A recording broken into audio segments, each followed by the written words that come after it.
Oi, Simone, meu nome é Maria Vitória de Oliveira Ios da Silva. Hoje eu vou explicar a tonalidade de Ré maior e para a gente saber quais são os acidentes dessa tonalidade, a gente vai usar o ciclo de quintas, que são notas com distâncias de quinta justas. Nesse caso, a gente vai utilizar o ciclo de quintas ascendentes, que vai dar sequências de sustenidos para nós. A sequência é Fá, Dó, Sol, Ré, Lá, Mi, Si. A gente sabe que na tonalidade maior, se a gente pegar o último sustenido e subir meio tom, vai dar o nome da tonalidade. Nesse caso, a gente vai pegar o nome da tonalidade, que é Ré maior, né?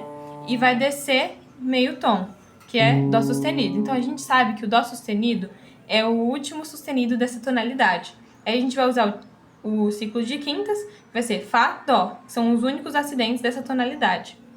E aí a gente coloca a mão em Ré a Ré, e vai adicionar esses sustenidos, que é o Fá sustenido e o Dó sustenido. Vai ficar